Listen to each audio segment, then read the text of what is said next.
खबर वाराणसी से आ रही है, जहां सुबह बनारस आनंद कानन के साहित्यिक प्रकल्प काव्य अर्चन की 48वीं कड़ी में पद साहित्य की कई विधाओं का मिलन हुआ। नगर के वरिष्ठ रचनाकार सिद्धनाथ शर्मा सिद्ध की अध्यक्षता में इस सत्र में एक से बढ़कर एक रचनाएं सुनने को मिली। निकेता सिंह ने सरस्वती वंदना से सत्र का शुभारंभ किया। इसके बाद काव्य पाठ का क्रम कुमार बाराबंकी ने शुरू किया। उन्होंने राम भक्ति पर केंद्रित रचना मेरा तन राम का, मेरा मन राम का, जीवन का सारा स्वप्न राम का सुनाई। जौनपुर की सुमित श्रीवास्तव ने प्रभु श्री राम का वंदन अपनी रचना से किया। इसके बाद उन्होंने हास्य व्यंग्य पर केंद्रित एक रचना का भी पाठ किया। मिर्जापुर की निकेता सिंह अपनी रचना के माध्यम से नव वर्ष की बधाई देने के बाद गंभीर पंक्तियों का पाठ किया। मुक्त छंद की रचना के माध्यम से उन्होंने कई प्रकार के सांस्कृतिक और सामाजिक संदेश प्रसारित किए। वाराणसी से धनेश्वर साहनी की रिपोर्ट। आइए सुनिए सुनाइए माँ सुरसरी को, ये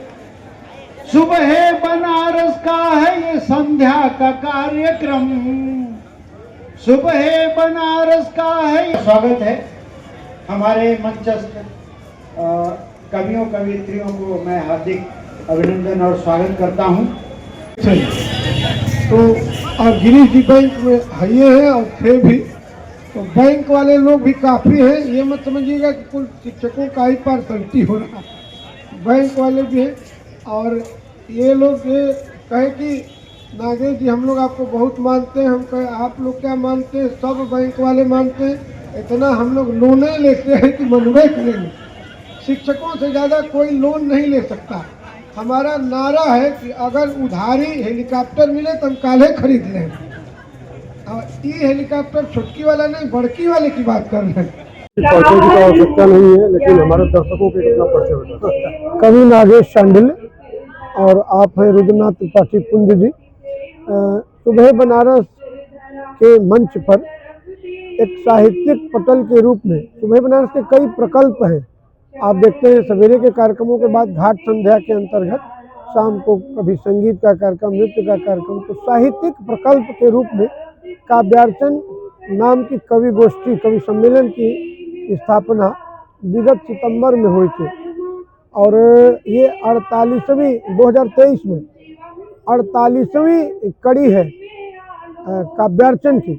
काव्यार्चन नाम रखा गया इसलिए कि कविता से अर्चना, अर्चना भगवान गणेश की, अर्चना माँ गंगा की, अर्चना बाबा विश्वनाथ की, अर्चना सभी देवी देवताओं की, और अर्चना उन पावन पंक्तियों से हर उस श्रेष्ठ व्यक्ति की जो अच्छा कार्य कर रहा है। तो सुबह बनारस का जो संकल्प है, तो साहित्य, कला, संस्कृति, अध्यात्म सबको आगे बढ़ाना, तो उस कड़ी में हम लोग नवोदित कवियों रचनाकारों को और वरिष्ठ कवियों रचनाकारों को एक साथ पढ़ाते हैं, ताकि दो पीढ़ियां आपस में एक दूसरे की कविता सुने, आत्मसात करें और आगे बढ़े। तो पहले पुराने कवि और नए कवि में आप लोग को क्या डिफरेंस दिख रहा है, क्या अंतर दिख रहा है? अंतर तो ये दिख रहा है कि पुराने कवि जो हैं वो अपना अनुभव के आधार पर उनकी रचनाएं ज़्यादा परिपक्व हैं, और जो नए कवि हैं वो भी कम नहीं हैं, वो नया नया प्रयोग करते हैं।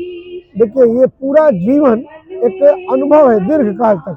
आप जितने वरिष्ठ होते हैं आप ज़्यादा अनुभवी होते हैं। जीवन के विविध पक्षों पर आपका जो अनुभव होता है वो समाज को प्रेरणा देता है। तो वरिष्ठ कवि इसलिए प्रणम्य है क्योंकि अपने जीवन काल का संस्मरण लिखते हैं, उस पर आधारित रचनाएं।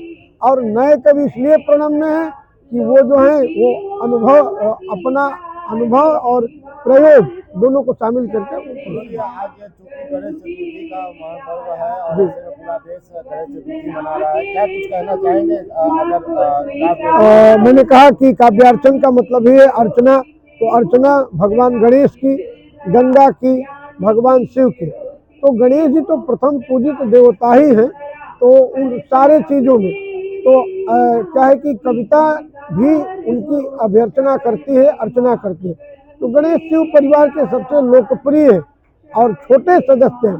छोटे बच्चे जो होते हैं वो दुलरुआ होते हैं, काचिका की भाषा में कहें तो उनका बहुत दुलार है, और गणेश वंदना के साथ ये कार्यक्रम होता है। कवि कहाँ से लाए? कवि इसमें इस समय आज जो कवि भाग ले रहे हैं वो एक अतिथि रचनाकार बाराबंकी से, आलोक बाराबंकी, और 2 अध्यापिकाएं हैं जो बहुत अच्छा लिखती हैं, उसमें सुमति श्रीवास्तव जौनपुर से और निकेता सिंह मिर्जापुर से, और सिद्धनाथ शर्मा सिद्ध जी आज के कार्यक्रम की अध्यक्षता कर रहे हैं, जो नगर के श्रेष्ठ गजलकार हैं।